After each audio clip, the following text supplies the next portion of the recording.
Okay, well, hello.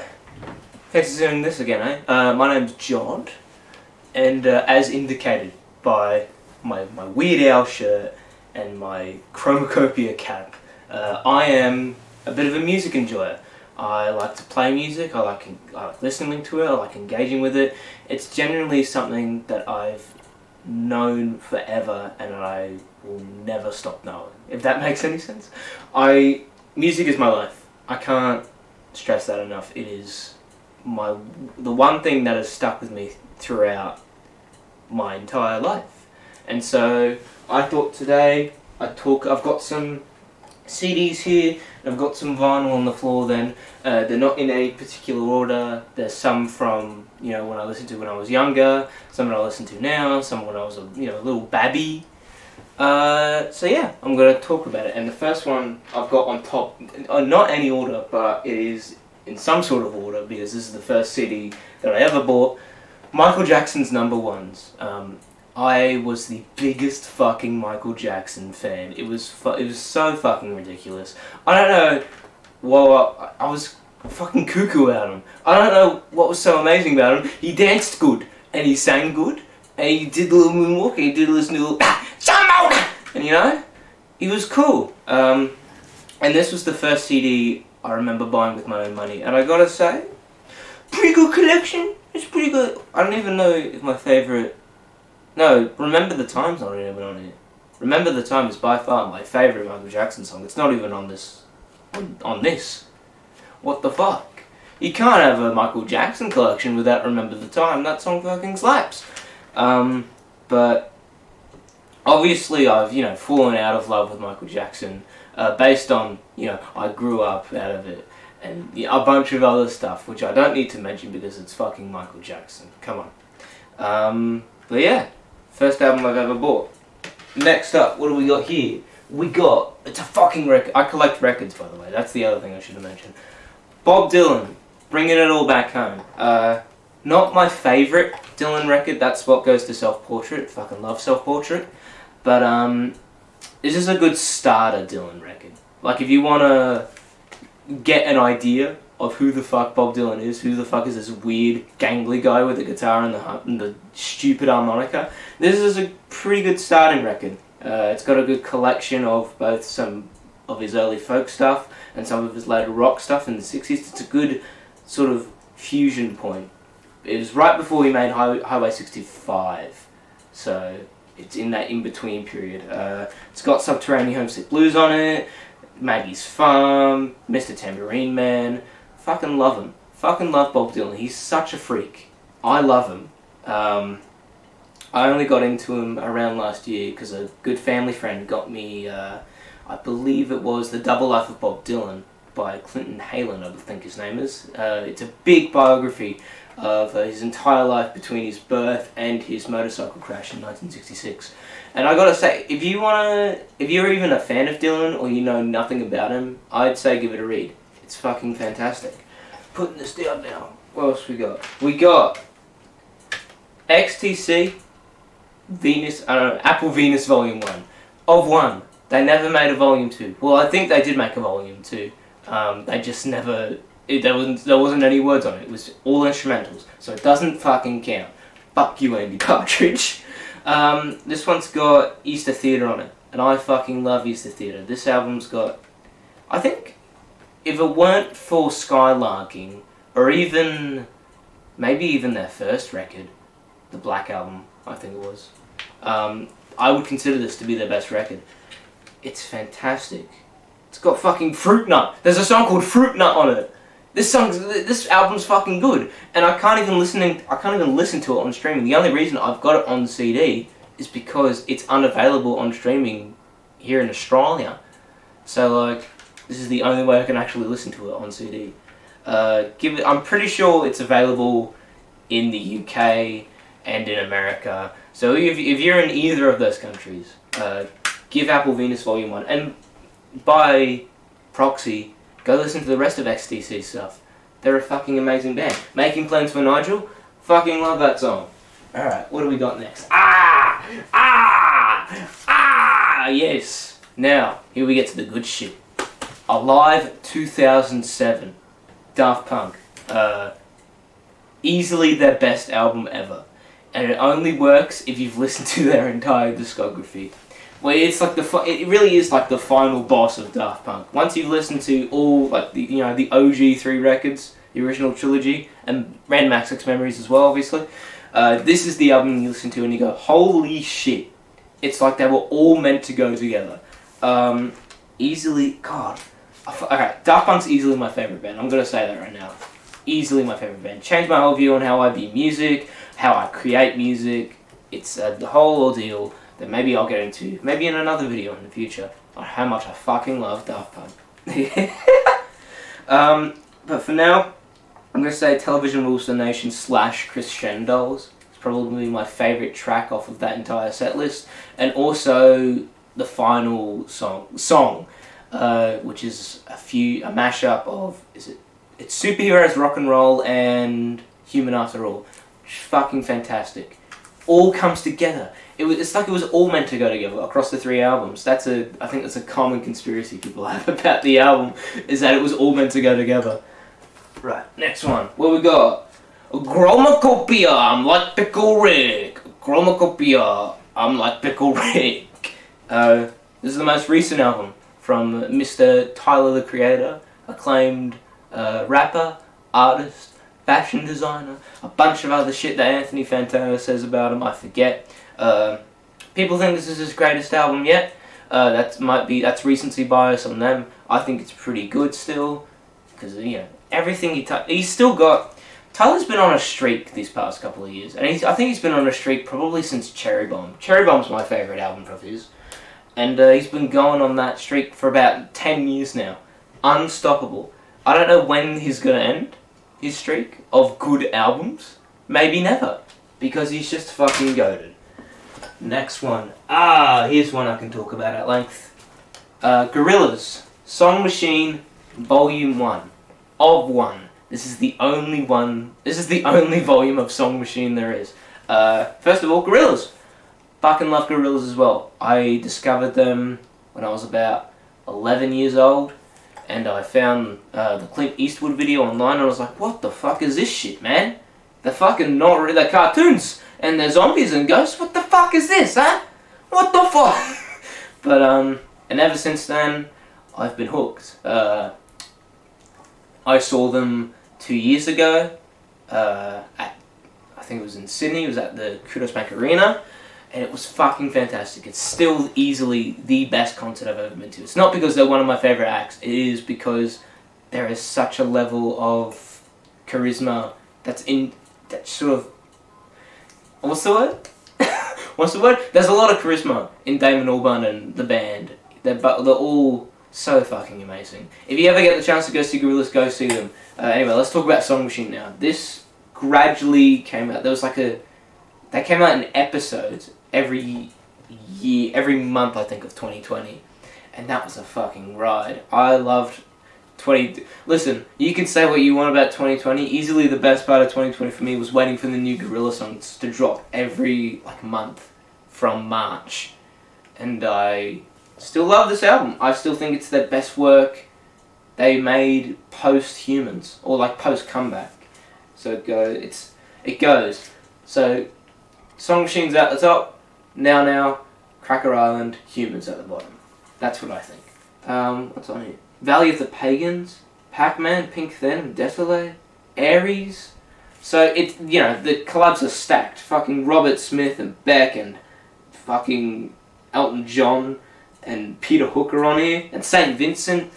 And it's stacked, but it still feels really cohesive as an album, unlike Humans, which is a similarly stacked album full of collaborators, but it sounds a little bit shittier. But yeah, Song Machine, if you're going to go for any of the albums after their comeback, go with this one. It's fucking lit. Next one. Gay British boys pretend to be another band because they get sick and tired of being the gay British band. This is Sgt. Pepper by the Beatles. Once considered one of the greatest albums of all time, now considered a good album. This was also, I think this was like the second album that I ever bought, or the second CD I ever bought with my own money. And I like Sgt. Pepper. I like the Beatles. I really liked, well, I still like the Beatles. They're still a major part. Once you get hooked on the Beatles, I feel like you never get hooked off. I saw Paul McCartney last year. Was it? No, 2 years ago now. And he was fucking fantastic. He played for like 3 hours. And he's a rickety old man. I feel like if you pushed him over, he'd like disintegrate immediately. He's like Joe Biden. He's British Joe Biden. But, yeah, I like Sgt. Pepper. Everyone says Revolver's the better album nowadays, but I've still got a soft spot for Sgt. Pepper. Lucy in the Sky. I think She's Leaving Home is probably my favourite off of that album. Very beautiful harps parts. And, yeah. Shouts to the Beatles. I've been listening to that. If Michael Jackson was my first musical obsession, the Beatles were my second. Funny little British man. Also, watch A Hard Day's Night. A Hard Day's Night is a legitimately great film, and I love it just as much. Next one. Caroline Polachek. Desire, I Want to Turn Into You. Now, holy shit. I discovered Caroline Polachek through Dang, which was, I think, the single that came out last year. Or was it last year? No, it was 2 years ago. It was in 2023. And I fucking loved Dang. It was a kooky, fucking crazy bit of, like, avant pop. And I was like, well, who the fuck is this? And so I listened to Desire, I Want to Turn Into You, and it was just as good. I love Caroline Polachek. She, Welcome to My Island, Bunny is a Rider, Sunset, fucking Billions. I love Billions. Was it? I know, Pretty Impossible is the one that goes, you know that one? You probably don't. I do. But, yeah, I fucking love Caroline Polachek.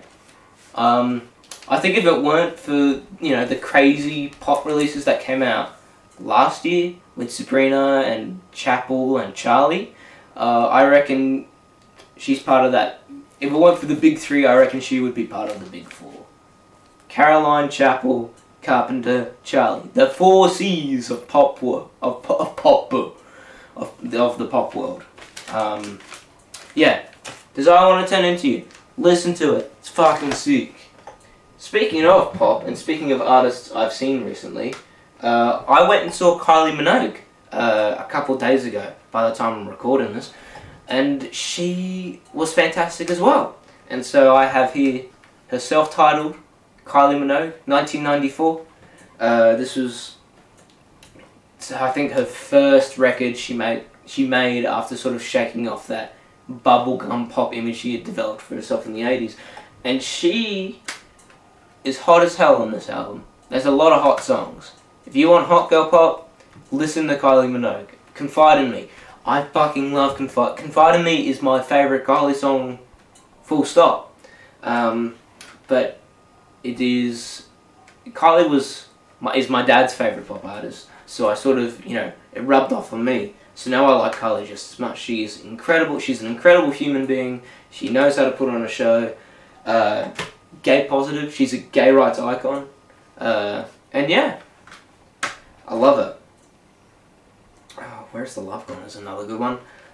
I get Fever, but I don't want to look through my dad's CDs again. That's too much of a hassle. You know how it is. Next record we got. Speaking of bands my dad is into, U2, Arcton Baby. Right, I know U2 gets a bad rap because of that shit that happened like 10-15 years ago, because they put their shit onto iTunes and you can't get rid of it and all that shit. But listen, I assure you, U2 used to be an interesting band, and this album and Zooropa and Pop, the album Pop, they made an album called Pop, they proved that they were once, capable of making interesting rock music, right? The Fly. I fucking love The Fly. If you think U2 is just like a boring rock band, listen to The Fly. The Fly, that riff will get stuck in your fucking head all day, mate. I assure you.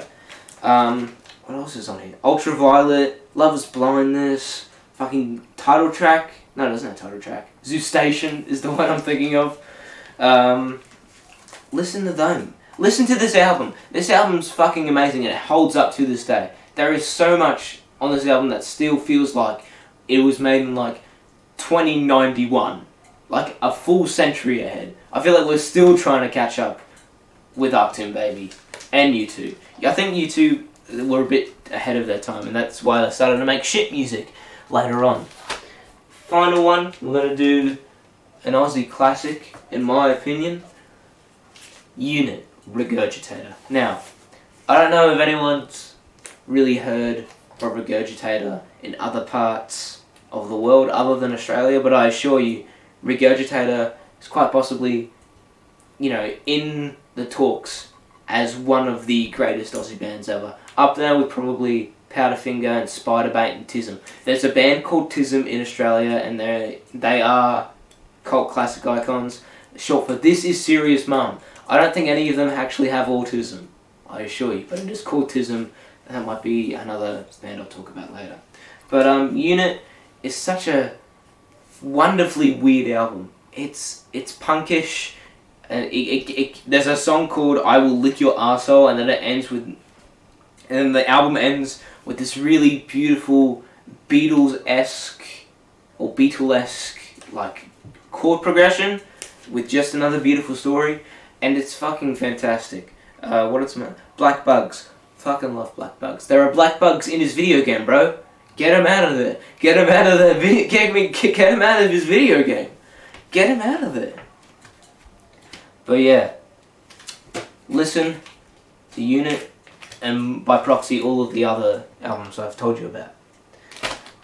Before I go, I've gotten through all, you know, my physical stuff. I collect a lot of CDs and records and whatnot, because, you know, I like having a connection to music, right?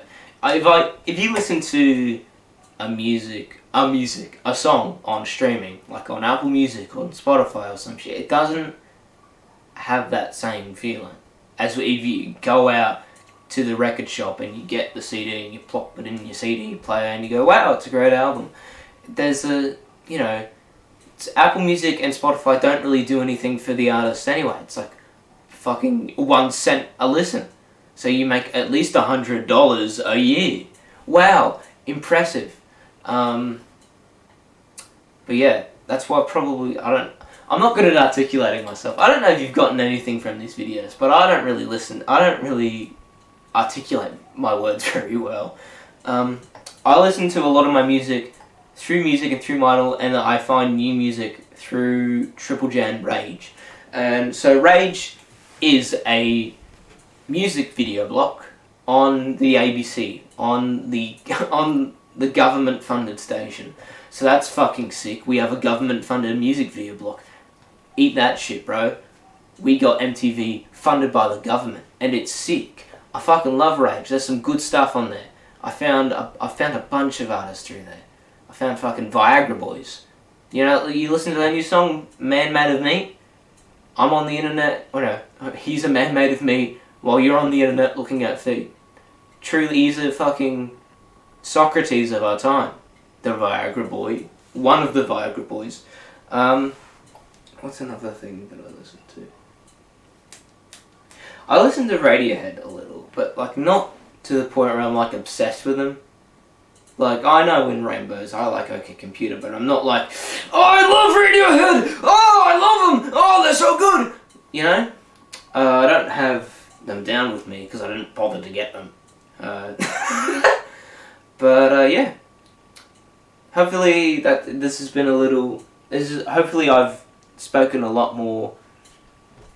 I know what I'm talking about with music, because I love it. Unlike the last video, where I kept looking at the computer screen, because I don't know what I'm talking about.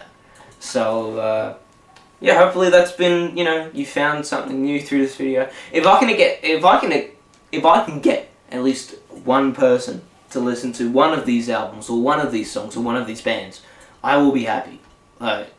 Spreading the word on these great artists, which you've never heard of, like the Beatles. That'll make me happy. So yeah. Hopefully you've gotten something. My name's John, I'll see you around. Let's turn this shit off.